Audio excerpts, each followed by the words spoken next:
नमस्कार दोस्तों।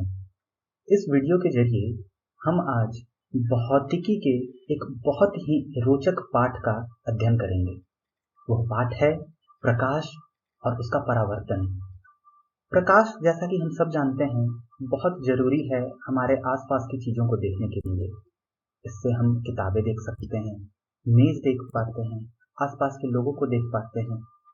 और अगर प्रकाश ना हो तो चारों तरफ अंधेरा ही अंधेरा होता है। प्रकाश के परावर्तन के नियम का उपयोग हम अपनी दिनचर्या में बखूबी करते हैं। चाहे वो अपने सर के पीछे के बालों को देखना हो दो दर्पणों का उपयोग करके, या फिर अपनी गाड़ियों में लगे शीशों से पीछे से आने वाली गाड़ियों को देखना हो। आइए अब प्रकाश के परावर्तन के पीछे के नियमों को समझें। जैसा कि आप देख रहे हैं, एक टॉर्च से प्रकाश की किरणें एक दर्पण पर आपतित हो रही हैं, आ रही हैं, और फिर टकराने के बाद परावर्तित हो जाती हैं। तो वो कोण जो इस अविलंब और इस आपतित प्रकाश की किरण के बीच बन रहा है, इसे हम कहते हैं आपतित कोण। आपतित कोण। और वो कोण जो परावर्तित किरण और उसी अविलंब के बीच बन रहा है, उसे हम कहते हैं परावर्तित कोण।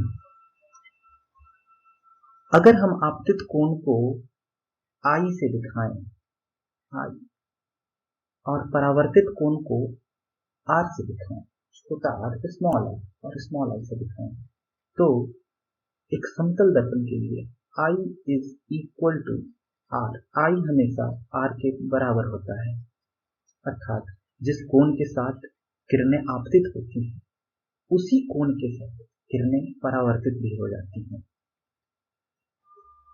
10वीं कक्षा में हमें गोलीय दर्पणों से प्रकाश के परावर्तन के बारे में पढ़ना है। इस चित्र में यह जो दर्पण है, इसे हम अवतल दर्पण कहते हैं, अवतल दर्पण, और इसको उत्तल दर्पण कहते हैं, उत्तल दर्पण। आप जैसा देख रहे हैं, अवतल दर्पण में प्रकाश की किरणें हमेशा अवतल भाग की ओर आती हैं, और उत्तल दर्पण में प्रकाश की किरणें हमेशा उत्तल भाग की तरफ आपतित होनी चाहिए। हम इसे एक बहुत साधारण तरीके से भी समझ सकते हैं। एक चम्मच, जिधर से उसमें कोई चीज रखी जाती है चम्मच में, जैसे कि चम्मच में हम जब चीनी उठाते हैं, तो जिस भाग से हम चीनी उठा पाते हैं उस भाग को कहते हैं अवतल भाग, और जो भाग नीचे की ओर रहता है उसे हम कहते हैं उत्तल भाग। तो ये जो चम्मच है, अगर ये बहुत अच्छे से पॉलिश किया हुआ है, बहुत चमकदार चम्मच है, तो इसमें हम अपनी खुद के चेहरे को भी देख पाएंगे। तो जैसा कि यहाँ एक चित्र में दिखाया जा रहा है कि अगर आप चम्मच को अपने चेहरे की ओर करके पकड़ के रखें, और दोनों दो तरीकों से, एक बार अवतल भाग और एक बार उत्तल भाग की तरफ से, तो आपको अपना चेहरा दिखाई देगा, और दोनों चेहरों में बहुत अंतर होगा। हम इसके बारे में आगे चर्चा करेंगे। आइए अब देखते हैं अवतल दर्पण से प्रकाश का परावर्तन। तो ये दर्पण जो हम देख रहे हैं दोस्तों, ये एक अवतल दर्पण है, और जब भी अवतल दर्पण से के सामने समानांतर प्रकाश की किरणें आती हैं, समानांतर प्रकाश की किरणें किसके समानांतर? अपने मुख्य अक्ष के। मुख्य अक्ष, यह मुख्य अक्ष है दोस्तों। तो इस मुख्य अक्ष के समानांतर जो भी प्रकाश की किरणें आती हैं, वो फोकस की ओर केंद्रित हो जाती हैं। यह जो F यहाँ लिखा है दोस्तों बड़े अक्षरों में, यह फोकस है, इसकी ओर केंद्रित हो जाती हैं समानांतर प्रकाश की किरणें। ये जो C लिखा है दोस्तों, ये C को कहते हैं सेंटर ऑफ कर्वेचर, अर्थात वक्रता केंद्र। यह वक्रता केंद्र यह बतला रहा है दोस्तों कि यह अवतल दर्पण जिस भी बड़े से गोले का अंश होगा, उस गोले का केंद्र कहाँ पे है, तो C उसका केंद्र है। इस दूरी को, ये दूरी दोस्तों, अगर मैं इस बिंदु को जो कि अवतल दर्पण पे है P से लिखूं, P, तो ये P और F की जो दूरी है, इसको हम कहते हैं, इसको हम दिखा सकते हैं स्मॉल f से, जिसको हम कहते हैं फोकस दूरी, फोकस दूरी। तो PF is equal to small f, और ये एक ध्यान देने वाली बात है दोस्तों कि जितनी लंबाई PF की होती है उतनी ही लंबाई CF की भी होती है, अर्थात यह F P और C का मध्य बिंदु है। तो हम ऐसा लिख सकते हैं दोस्तों कि PC is equal to 2 into PF, और अगर इस PC को हमने स्मॉल c से दिखाया तो, और PF को स्मॉल f से, जैसा हम पहले दिखा चुके हैं, तो F is equal to C/2 ऐसा हो जाएगा। ये स्मॉल c जो मैं लिख रहा हूं दोस्तों, ये स्मॉल c ये दूरी है, ये इस दूरी को कहते हैं स्मॉल c, और इसका अगर नाम मैं बताऊं आपको तो इसको हम कह सकते हैं वक्रता त्रिज्या। तो ये स्मॉल c वक्रता त्रिज्या है दोस्तों। तो आगे जब भी मैं वक्रता त्रिज्या बोलूं तो उसका अर्थ होगा दूरी P और C के बीच की। आइए अब सीखते हैं कि अवतल दर्पण में प्रतिबिंब को कैसे बनाएं। तो ये जो दर्पण यहाँ हम देख रहे हैं ये अवतल दर्पण है। यह बिंदु जिसको हम फोकस कह रहे हैं और यह बिंदु जिसको हम सेंटर ऑफ कर्वेचर अर्थात वक्रता केंद्र कह रहे हैं। तो मैं एक वस्तु वक्रता केंद्र से परे रख रहा हूं, इसको मैं नाम देता हूं A B। तो ये जो वस्तु है वो वक्रता केंद्र से परे है। तो इस वस्तु से बहुत सारी किरण निकलेंगी तो जो कि हर दिशा में जाएंगी, पर हमें बस 2 किरणों को लेना है। इसमें से पहली किरण इस मुख्य अक्ष के समानांतर जानी है, मुख्य अक्ष के समानांतर, और हम जानते हैं कि कोई भी किरण जो मुख्य अक्ष के समानांतर जाती है अवतल दर्पण से टकराने के बाद फोकस की ओर केंद्रित हो जाती है। तो फोकस की ओर उसको हमने मोड़ दिया। दूसरी जो रेखा हमें लेनी है, दूसरी रेखा हमेशा आप वक्रता केंद्र से होकर गुजारिए, वस्तु और वक्रता केंद्र से होते हुए गुजारनी है। तो ये दर्पण से अवतल दर्पण से टकराने के बाद वापस उसी दिशा में मुड़ जाएगी। यह जो बिंदु है दोस्तों जहां पे ये दोनों किरणें आपस में टकरा रही हैं, आपस में मिल रही हैं, यहाँ पे हमें उस प्रतिबिंब की जगह मिलेगी। तो ये A' और ये B'। तो यह प्रतिबिंब जो बन रहा है वो उल्टा है और वास्तविक है, क्योंकि यह वास्तविक किरणों के कटने से बन रहा है। तो ये एक तरीका है जहां से हम देख सकते हैं कि अवतल दर्पण में कैसे प्रतिबिंब बनता है। इस सारणी के माध्यम से समझाने की कोशिश की जा रही है कि वस्तु की स्थिति कहाँ हो तो उसका प्रतिबिंब कहाँ और कैसा बनेगा। तो अभी अभी जो हमने एक प्रतिबिंब बनाया है उसी पर चर्चा करते हैं। हमने वस्तु को C से परे रखा था, तो उसका प्रतिबिंब F और C के बीच में बनता है और उसका साइज अर्थात उसका आकार छोटा होता है वस्तु से, जबकि वस्तु की प्रकृति, वस्तु नहीं, उस छाया, उस प्रतिबिंब की प्रकृति उल्टा और वास्तविक होता है। इसी तरह हम जब वस्तु को अलग अलग जगहों पर, जैसे C पर, C तथा F के बीच, F पर, P तथा F के बीच या अनंत पर रखते हैं, तो इस सारणी से हमें यह पता चल सकता है कि उसका प्रतिबिंब कहाँ बनेगा। आप इस सारणी को याद कर सकते हैं क्योंकि यह बहुत महत्वपूर्ण सारणी है। आइए एक और प्रतिबिंब बनाने की कोशिश करते हैं। ये हमारा फोकस है, ये हमारा वक्रता केंद्र।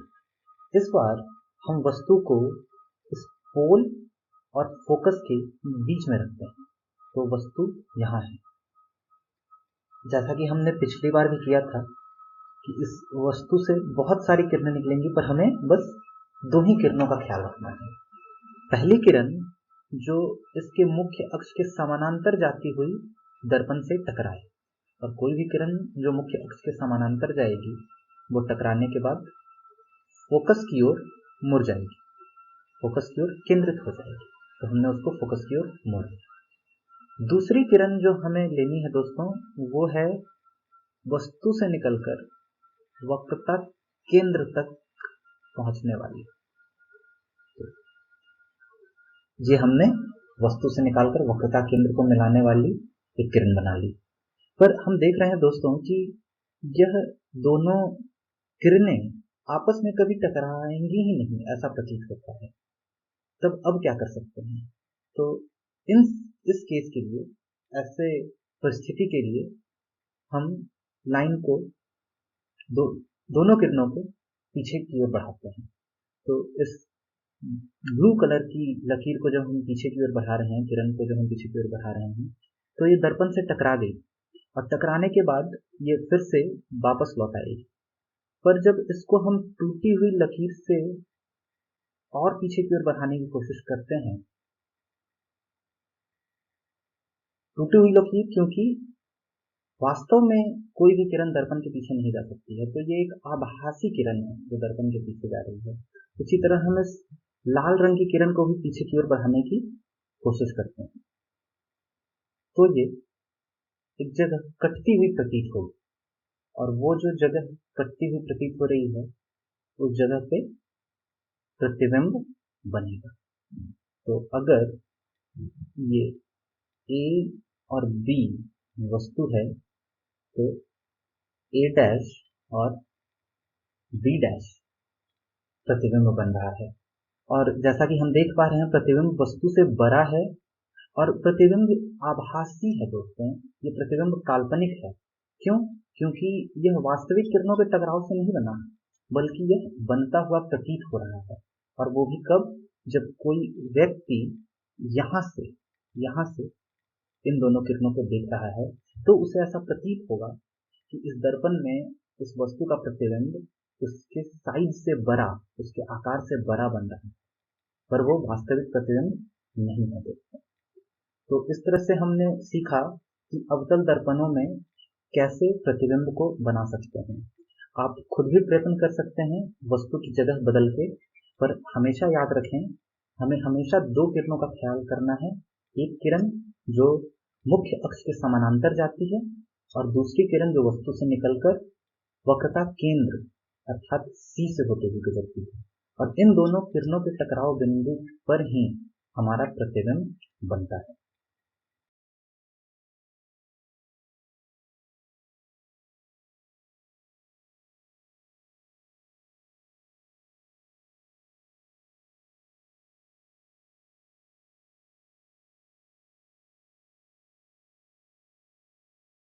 यहाँ हम देख सकते हैं दोस्तों कि जब वस्तु को अलग अलग जगहों पर रखा जा रहा है तो उसका प्रतिबिंब कहाँ बन रहा है। जैसा कि इस भाग ए में दिखाया जा रहा है कि जब वस्तु अनंत पर है तो अनंत से आने वाली हर प्रकाश की किरण मुख्य अक्ष के समानांतर ही होती है, तो स्वाभाविक है कि टकराने के बाद वो किरणें हमेशा फोकस पे जाकर मिलेंगी। तो अनंत पर रखी वस्तु का प्रतिबिंब फोकस पर बन रहा है। उसी तरह बी में जैसा कि हमने खुद बनाया, जब वस्तु वक्रता केंद्र से परे हो तब उसका प्रतिबिंब सी और एफ के बीच में बनता है, जो कि यहाँ पर बन रहा है। तीसरे केस में दोस्तों, जब वस्तु को वक्रता केंद्र पर ही रख दिया गया, वक्रता केंद्र अर्थात सी पर ही रख दिया गया, तो उसका प्रतिबिंब भी वक्रता केंद्र पर ही बन रहा है, जो कि साइज में, आकार में उतना ही बड़ा है जितना वास्तविक वस्तु का आकार है। डी में जब वस्तु को सी और एफ के बीच में रखा जा रहा है तब वस्तु का प्रतिबिंब वास्तविक तो बन रहा है पर सी से परे बन रहा है और उल्टा भी बन रहा है।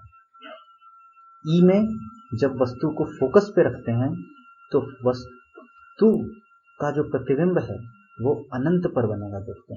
आप इसको खुद से भी बनाने की कोशिश कर सकते हैं, जैसा कि मैंने आपको पिछले स्लाइड में बताया है। एफ जो केस है दोस्तों, उसमें हमने अभी अभी देखा कि जब वस्तु को पोल और फोकस के बीच में रखते हैं तो उसका प्रतिबिंब आभासी बनता है और वस्तु से बड़ा बनता है। ए डैश बी डैश यहाँ इस वैसा दिखाया गया है।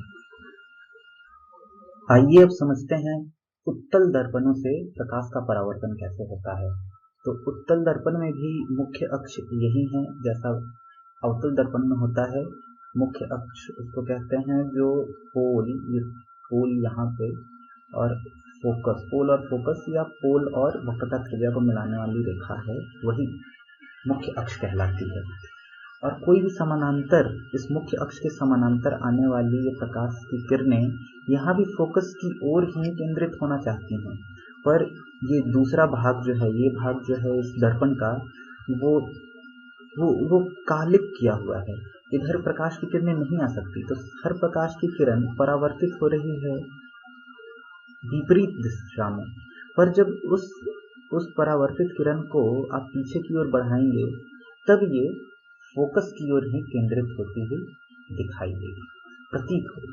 ये एक काल्पनिक सोच है, ये वास्तविकता नहीं है, ये काल्पनिक तरीके से मैं इस किरण को पीछे की ओर बढ़ा रहा हूँ, दर्पण के पीछे की ओर बढ़ा रहा हूँ, तो ये फोकस की ओर केंद्रित होते हुए दिखेगी। वक्रता त्रिज्या को मैंने यहाँ सी से दिखाया है। ये जो पोल और फोकस के बीच की दूरी है, यहाँ पर इसको भी फोकस कहते हैं, फोकस। उसी तरह यह है जिस तरह से हमने अवतल दर्पण में देखा था। आइए अब देखते हैं कि उत्तल दर्पण से कैसे किसी वस्तु के प्रतिबिंब को बनाया जा सकता है। तो हम वस्तु को इस उत्तल दर्पण के सामने रखते हैं, माना कि ये AB वस्तु है। तो जैसा कि हमने अवतल दर्पण में किया था दोस्तों प्रतिबिंब बनाने के लिए, वैसा ही यहाँ भी करेंगे। चूंकि यहाँ से बहुत सारी प्रकाश की किरणें निकल रही हैं, पर हमें बस 2 प्रकाश की किरणों को ही लेना है। एक प्रकाश की किरण जो कि समानांतर जानी चाहिए मुख्य अक्ष के, पर ये जब टकराएगी, ये समानांतर किरण जब उत्तल दर्पण से टकराएगी तो यह दाहिनी ओर नहीं आ सकती दोस्तों। क्यों? क्योंकि यह भाग तो कालिक किया है, तो यह दाहिनी ओर नहीं आएगी, यह टकरा करके वापस चली जाएगी। पर आप जब इसको वापस मोड़ें तो इसका जरूर ख्याल रखें कि उस वापस मुड़ी हुई रेखा को जब सीधी दिशा में पीछे की ओर बढ़ाएं तो वो फोकस से होकर गुजरनी चाहिए, दूसरी रेखा, दूसरी किरण जो हमें लेनी है दोस्तों, वो वस्तु से निकलती हुई वक्रता केंद्र तक पहुंचनी चाहिए। तो हम कोशिश करेंगे मिलाने की, पर जैसे ही हम यहाँ पहुंचेंगे यह जो किरण है वो उत्तल दर्पण से टकरा जाएगी और वापस लौट जाएगी। पर जब आप उस वापस लौटी हुई किरण को भी पीछे की ओर बढ़ाएंगे तो वो वक्रता केंद्र से होकर गुजरनी चाहिए। ये जो टकराव बिंदु मिला है, ये टकराव बिंदु हमें बताता है कि प्रतिबिंब कहाँ पे बन रहा है। तो ये A डैश B डैश मैंने लिखा है उस प्रतिबिंब को, जो कि वस्तु से छोटा है और काल्पनिक है। काल्पनिक क्यों? क्योंकि यह वास्तविक किरणों के मिलने से नहीं बना, बल्कि ये बना है एक आभासी किरणों से के मिलने से। तो ये आंखों से तो दिखेगा, जब भी कोई व्यक्ति इस दिशा से उस प्रतिबिंब को देखने की कोशिश करेगा तो वो प्रतिबिंब उसे दिखेगा जो कि जिसका आकार वस्तु से छोटा होगा, पर वो एक वास्तविक प्रतिबिंब नहीं है, वो एक काल्पनिक प्रतिबिंब है। यहाँ भी हम इस चीज को देख सकते हैं दोस्तों कि कैसे प्रतिबिंब बन रहा है। यहाँ O और O डैश वस्तु है जो कि उत्तल दर्पण के सामने रखी गई है, और I और I डैश उससे बना हुआ प्रतिबिंब है जो कि फोकस और पोल के बीच में बन रहा है, जिसका आकार भी वस्तु से छोटा है। तो यहाँ भी वही किया गया है दोस्तों, एक किरण जो कि समानांतर आ रही है, जो कि मुड़ जाती है विपरीत दिशा में, पर जब उसी किरण को आप पीछे की ओर बढ़ाएंगे तो वो फोकस से होकर गुजरनी चाहिए। और दूसरी किरण जो ली गई है दोस्तों, वो सेंटर ऑफ कर्वेचर अर्थात सी से होकर गुजारी गई है, और जो दोनों का टकराव बिंदु है, उस टकराव बिंदु पे यहाँ पर वस्तु के प्रतिबिंब को बना दिया गया है। तो यहाँ भी हम देख सकते हैं। आइए अब कुछ महत्वपूर्ण सूत्र देखते हैं। तो पहला सूत्र है दर्पण सूत्र, जो कि होता है 1/v + 1/u = 1/f। यह एक बहुत महत्वपूर्ण सूत्र है दोस्तों। आइए अब देखते हैं कि इसमें v, u और f क्या है। तो f तो आपको पता है कि f फोकस दूरी है किसी भी दर्पण की। तो अगर ये एक दर्पण है, तो इसमें ये इसकी मुख्य अक्ष है, इसका मुख्य अक्ष हुआ ये P, ये F और ये C। तो मान लीजिए कि हमने यहाँ पे वस्तु को रखा है, यानी कि AB यहाँ पे रखा है। तो जो पोल से इस वस्तु की दूरी है उसको हम कहते हैं U। और मान लीजिए इसका प्रतिबिंब यहाँ बन रहा है, जैसा कि हमें पता है इसका प्रतिबिंब यहाँ बन रहा है। तो इस दूरी को कहते हैं v। पोल से प्रतिबिंब की दूरी को कहते हैं v, और पोल से ही इस वस्तु की दूरी को कहते हैं u। और f तो आप लोगों को पता है कि f कहते हैं पोल से फोकस की दूरी को। तो ये जो दर्पण सूत्र हमने यहाँ लिखा, ये बहुत ही महत्वपूर्ण दर्पण सूत्र है, इसे आप याद कर लें। दूसरा जो सूत्र है वो है आवर्धन सूत्र। आवर्धन अर्थात कि जो दर्पण है वो किसी भी वस्तु को कितना बड़ा या कितना छोटा दिखा सकता है। तो अगर आवर्धन 1 से कम है तो वो छोटा दिखाएगा, और अगर आवर्धन 1 से ज्यादा है तो इसका मतलब वो वस्तु को उसकी आकार से बड़ा दिखाएगा। जो उसकी छाया बनेगी वस्तु की, वो उसके आकार से बड़ी बनेगी अगर आवर्धन 1 से ज्यादा है तो हम लोग आवर्धन को h' और जो कि जहाँ h' प्रतिबिंब की ऊंचाई और h बिंब की ऊंचाई है, तो आवर्धन को हम लिखते हैं एक बटे के रूप में h'/h, जिसको -v/u भी लिखा जा सकता है। आप इसको भी याद कर लें, ये भी एक बहुत महत्वपूर्ण सूत्र है। अब आइए दोस्तों परिचित होते हैं चिन्ह परिपाटी से। तो चिन्ह परिपाटी बहुत ही महत्वपूर्ण जरिया है एक प्रश्न को हल करने का। प्रकाश, आपका जो ये चैप्टर है, आपका जो ये हमारा पाठ है प्रकाश और उसका परावर्तन, उसके अंदर तो देखते हैं कि ये चिन्ह परिपाटी क्या है। तो ये M और N, ये जो है हमारा दर्पण है, ये MM हमारा दर्पण है। तो और ये x' और x जो है वो मुख्य अक्ष है इस दर्पण का। तो मुख्य अक्ष के ऊपर की दिशा में कोई भी दूरी अगर हम नापते हैं ऊपर की दिशा में, तो वो धनात्मक होता है, पॉजिटिव होता है दोस्तों वो। और अगर उसी मुख्य अक्ष के नीचे की ओर कोई दूरी नापी जाए तो वो ऋणात्मक अर्थात निगेटिव होता है, ऋणात्मक। यह पहली चिन्ह परिपाटी है।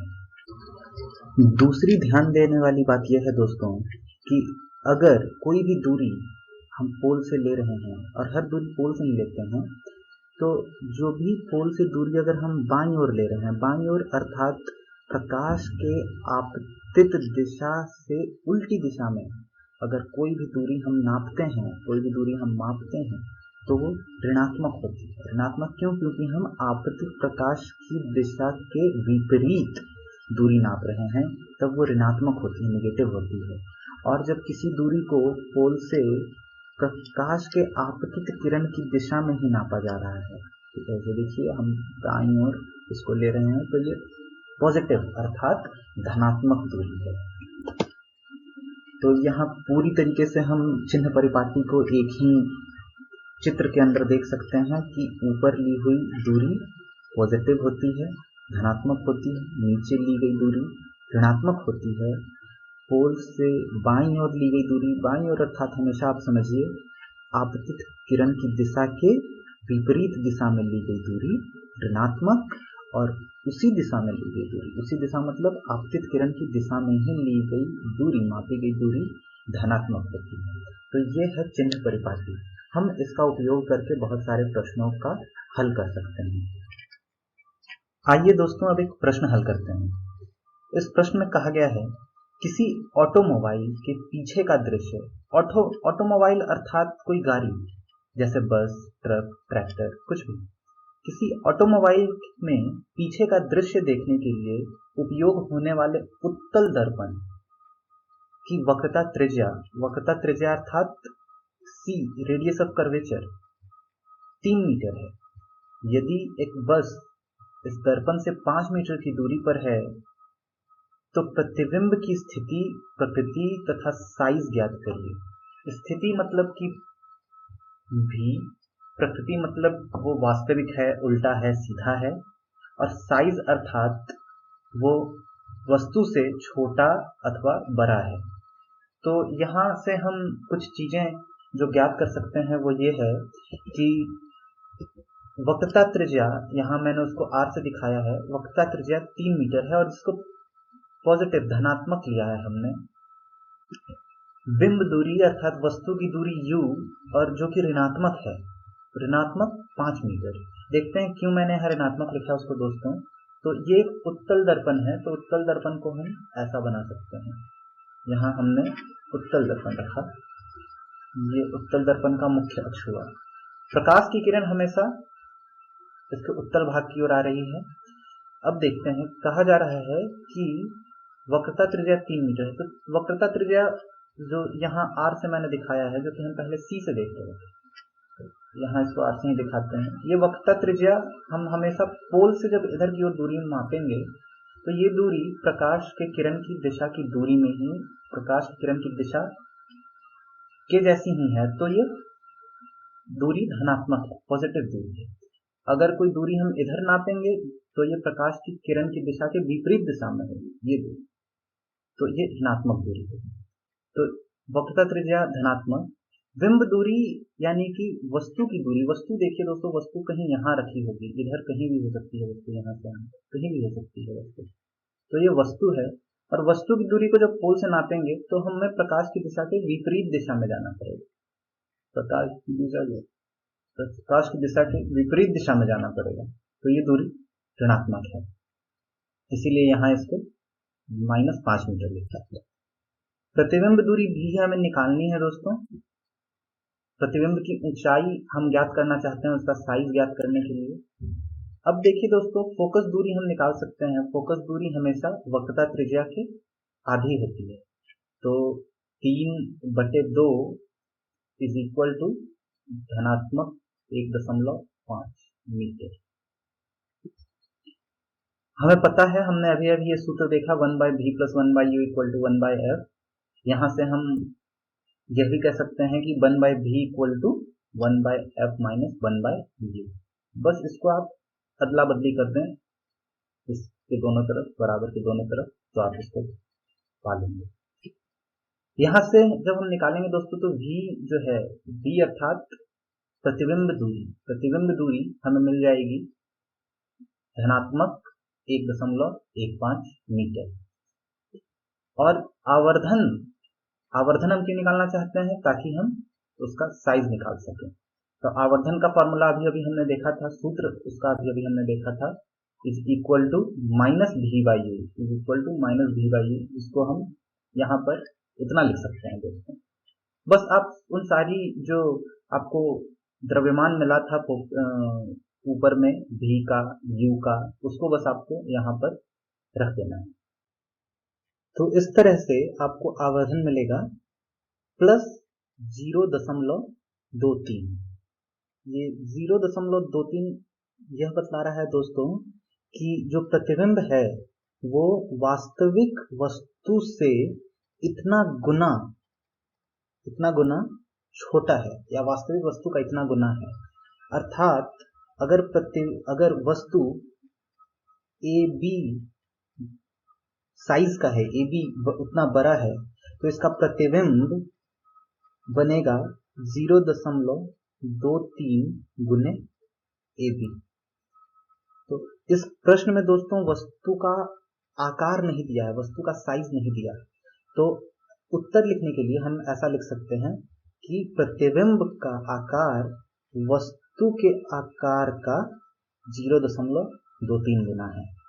तो इस तरह से हमने देखा दोस्तों कि प्रतिबिंब की स्थिति अर्थात v + 1.15 हमें मिला।